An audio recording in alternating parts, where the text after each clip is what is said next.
The baby's tiny hand reached through the mansion's silence, pointing at the man who'd never held a child. Dada. And in that single word, the most feared man in Seoul felt his empire crack. Minho's world was built on silence. The kind that came after gunshots, after betrayals, after bodies disappeared into the Han River without a ripple. He stood in his penthouse office, floor-to-ceiling windows framing Seoul's glittering skyline like a kingdom he'd conquered with blood and calculation. His black suit was immaculate, his expression unreadable. At 34, Minho was the youngest head of the Baekho clan, and the most ruthless. "Sir, the new maid arrives tomorrow," his right-hand man, June, said from the doorway. Minho didn't turn. "Background check?" "Clean. Single mother. American-born, Korean agency verified. She needs the money. She won't ask questions." "Good. I don't answer them." Across the city, Bella stood in her cramped apartment, staring at the acceptance letter, with shaking hands. Domestic position. Private estate. Room and board included. Salary, $4 million one monthly.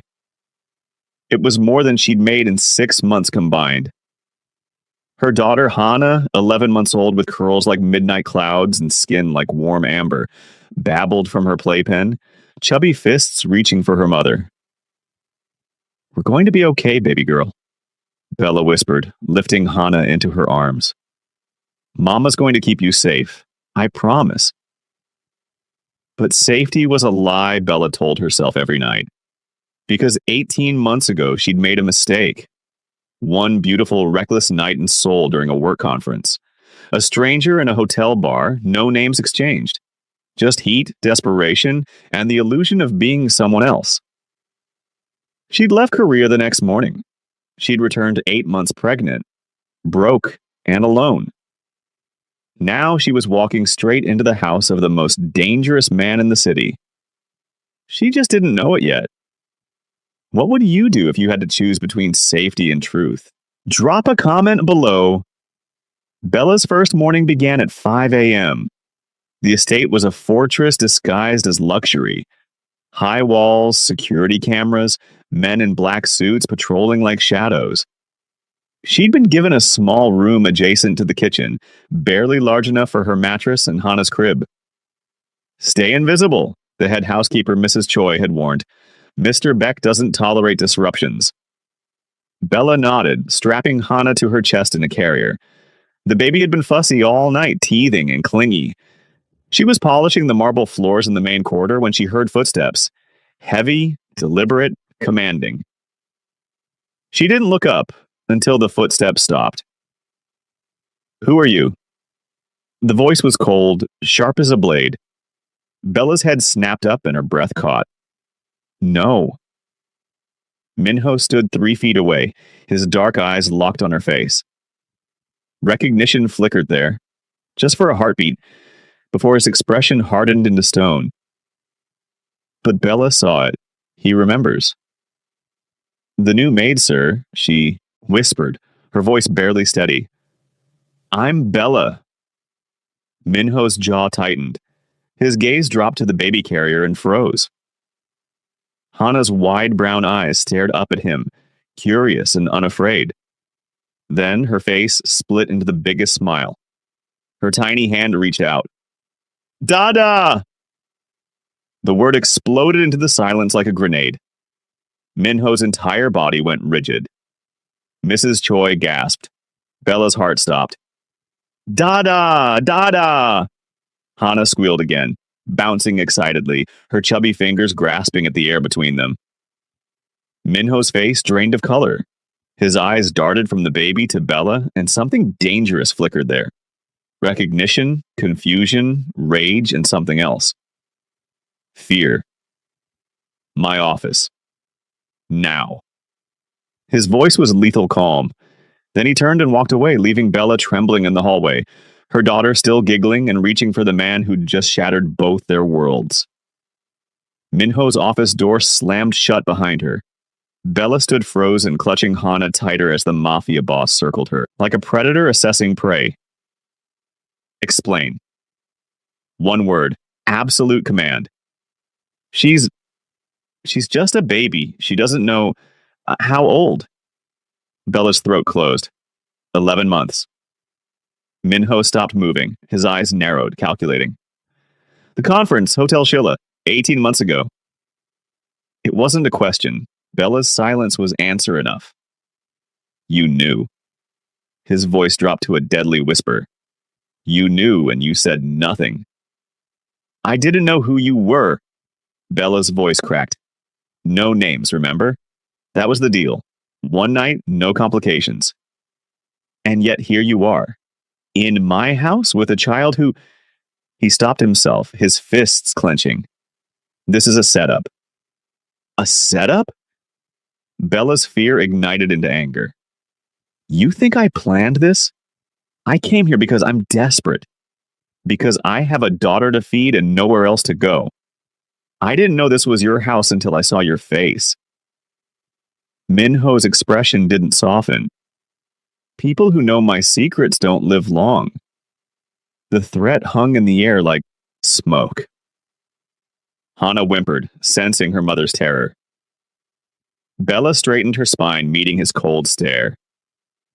Then do what you do best. But my daughter, she's innocent. Whatever happens to me, you let her go. Promise me. Something flickered in Minho's eyes. Surprise, maybe. Respect. Get out, he said finally. What? Pack your things, be gone by tonight. Bella's heart shattered, but she nodded. At least they'd be alive. She turned toward the door. Wait. Minho's voice stopped her. Blood test, today. If that child is mine, everything changes. Bella looked back at him, tears burning her eyes. And if she is? Minho's expression was unreadable. Then neither of you is going anywhere. The doctor arrived within the hour.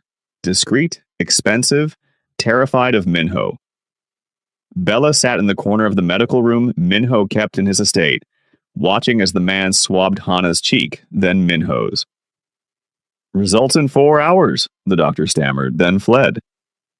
You'll stay in the guest wing. Until then, Minho said, not looking at her. Supervised.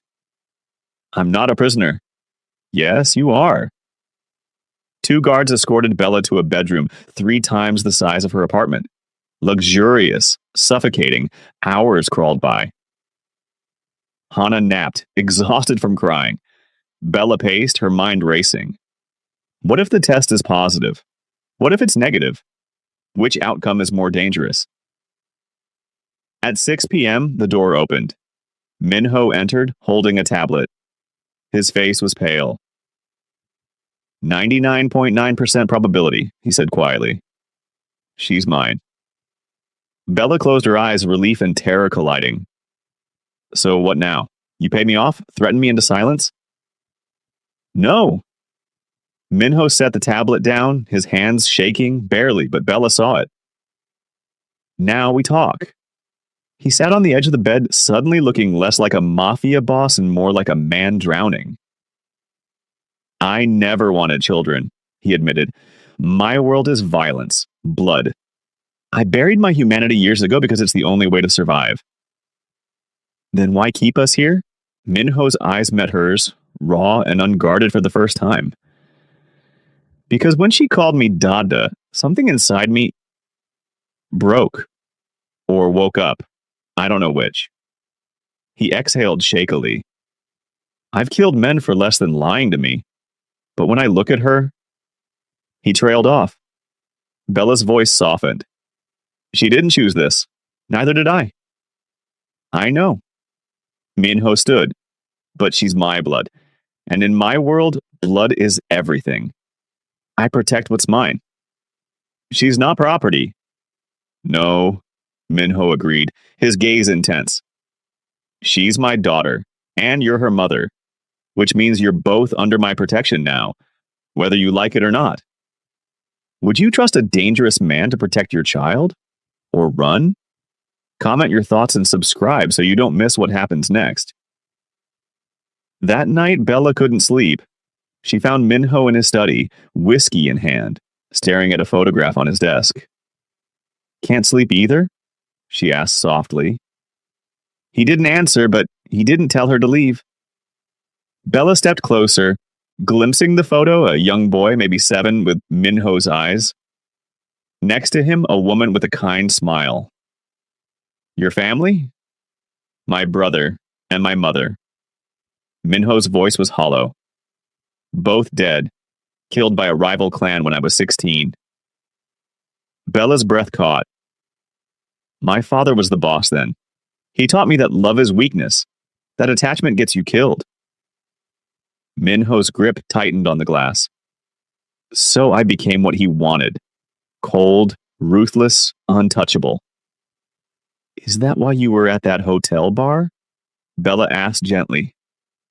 "Running from yourself?" Minho's eyes snapped to hers, surprised by her perception. "I'd just executed a traitor, someone I'd known since childhood." His voice cracked, just barely. "I needed to feel anything other than empty. And then you walked in." Bella remembered that night differently now. Not as a mistake, but as two broken people reaching for something real in the darkness. "I left the next morning because I was terrified," she confessed. "Terrified of how much I felt. How much I wanted to stay." "Why didn't you?" "Because I knew you were dangerous. I felt it, and I was right." Minho set down his glass, standing. He moved toward her slowly, stopping inches away. "You should fear me," he whispered. "Everyone does." Bella looked up at him unflinching. "I did. But then I watched you hold Hana's hand during the blood test. You were gentle, scared, human. Don't mistake one moment for redemption." "I'm not. But maybe you should." Silence stretched between them, heavy with unspoken truths.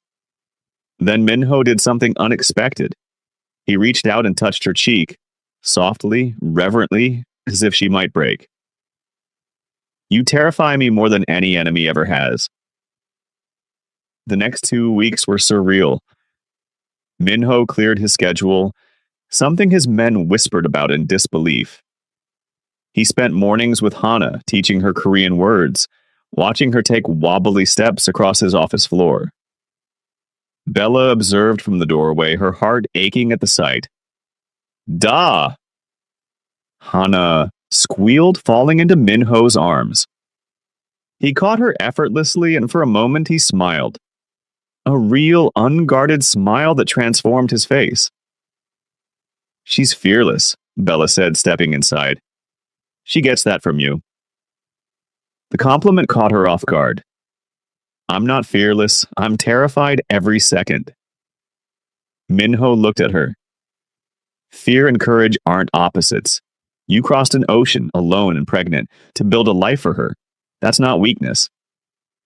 Bella's eyes stung. "You're not what I expected." "What did you expect?" "A monster." "I am a monster." Minho's voice hardened. "Don't forget that." But Bella saw through him now. That evening, after Hana was asleep, Minho found Bella on the terrace. "I've arranged new identities for you both," he said quietly. "Papers, bank accounts, a house in New Zealand. Far from this life. Far from me." Bella's heart plummeted. "You're sending us away?" "It's safer." "For who, us or you?"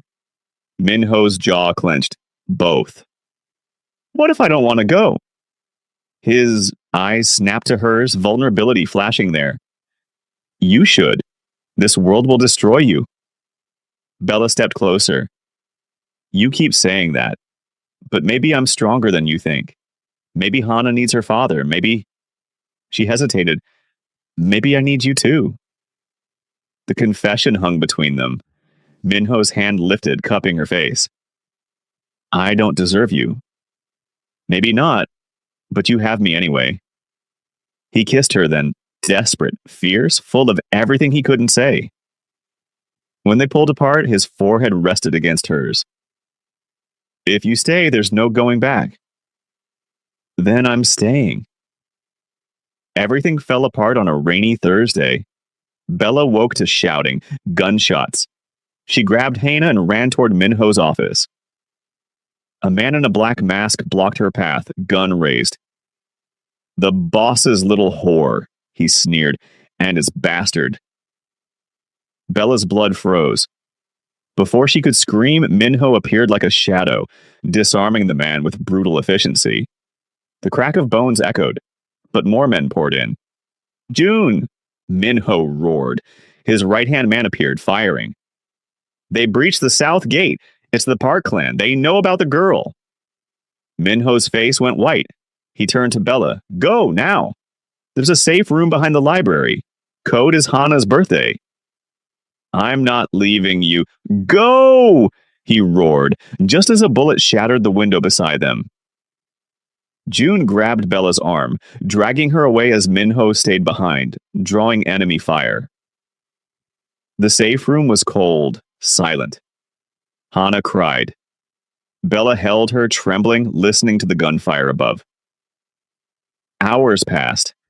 When the door finally opened, it wasn't Minho. It was June, bloodied and grim. He's alive, barely, but Bella? June's voice cracked. The Park clan knows everything. They'll never stop hunting you. Minho. He's decided to end this. End what? The engagement to Park Ji-woo, the treaty marriage that would have stopped this war. June looked broken. He's choosing you, and it's going to get him killed. Bella's world tilted. Engagement? He never told you? June laughed bitterly. Of course not. He was supposed to marry her next month, unite the clans. But he called it off 3 days ago. For you. Bella felt sick. Take me to him. Bella, now. She found Minho in his room, bandaged, pale. You lied, she whispered. He didn't deny it. You chose me over peace, over your people. Yes. You selfish bastard? Tears streamed down her face. I would have left. Hannah and I would have disappeared. But you... I love you. 3 words. Raw, desperate. I love you, and I'm not sorry. Bella left that night. She took Hana and disappeared into Seoul's crowded streets, using the emergency cash Minho had hidden in her room. For 3 days, she lived in a cheap motel, ignoring Minho's calls. He'll get himself killed. For me. For us. The thought haunted her. On the 4th day, June found her. He's meeting the Park clan tomorrow, alone, unarmed, to negotiate peace. Bella's stomach dropped. That's suicide. I know. He knows. But he's doing it anyway. June's eyes were red. He said if he dies, at least you and Hana will be free. The Park clan wants his head, not yours. No. Bella stood, determination hardening her voice. No, I'm not letting him do this. What can you possibly... I'm going with him. June stared. Are you insane? Probably, but I'm also the mother of his child. That means something in your world, doesn't it? Blood, family, legacy. June's eyes widened with understanding. You're going to claim your place. I'm going to save him. The meeting was set in a warehouse by the docks. Minho arrived at dawn, alone. Park Ji-woo waited, her clan's soldiers surrounding her like a wall. You humiliated me, she said coldly. Broke our engagement for some foreign whore and her bastard? Minho's fists clenched, but he said nothing. So here's the deal. Your life or hers. Choose. Before Minho could answer, the warehouse door opened. Bella walked in, holding Hana. No. Minho started toward her, but Park's men blocked him. Bella's voice rang clear. I'm Bella, mother of Minho's daughter, his blood, his family. She met Park Ji-woo's eyes without flinching. You want revenge? Take it. But know this, You'll be killing the mother of the next Baekho heir. And that makes you a child killer. Is your pride worth that stain? What would you risk for love? Comment below and subscribe. The ending will blow your mind. Silence. Then Park Ji-woo laughed. Cold, sharp. Bold, stupid, but bold. She circled Bella like a shark. You think motherhood makes you untouchable? No, but it makes me family, and even your clan has rules about family. Park's eyes narrowed. Minho's voice cut through. She's right. You kill her, you violate the old code. Your own elders will turn on you. The tension was suffocating. Finally, Park Ji-woo smiled, a predator's smile. Fine, I'll let her live. But you owe me, Minho, a debt to be called when I choose. Minho nodded. Once. Agreed. Park's soldiers parted. Bella ran to Minho and he caught her, pulling her and Hana into his arms, trembling. You foolish, reckless, beautiful woman, he whispered into her hair. You could have died. So could you. Why did you come back? Bella pulled back, meeting his eyes. Because I love you. Because Hana deserves her father. Because I'm done running. Minho's eyes glistened. I don't deserve you. You keep saying that. I'm starting to think you're right. Bella smiled through tears. But you're stuck with me anyway. He kissed her then, fierce and desperate and full of promise. Hana giggled, patting both their faces. Dada, mama. Minho laughed, a sound Bella had never heard from him, pure, unguarded joy. 6 months later. The estate had changed. Laughter echoed through the halls now. Hana's toys scattered across Minho's once pristine office. Bella stood in the garden, watching Minho chase their daughter, both of them laughing. Dada, catch! Hana squealed. He scooped her up, spinning her around, and Bella's heart swelled. He'd left the Mafia, transitioned power, built a legitimate empire instead, for them. He caught Bella's eye and smiled, that rare, real smile reserved only for his family. Come here, he called. Bella joined them, and Minho wrapped his arms around both his girls. I found my redemption, he whispered against Bella's temple. In a word, in a heartbeat, in you. Hana pointed at the sky. Dada, bird. Yes, baby, birds. And in that moment, the most feared man in Seoul was just a father, a lover, a man reborn. So, what did you think? Did Bella and Minho's love story capture your heart? Drop a comment telling us your favorite moment. And if you love this journey, smash that subscribe button and turn on notifications. We've got more incredible stories coming your way. See you in the next one.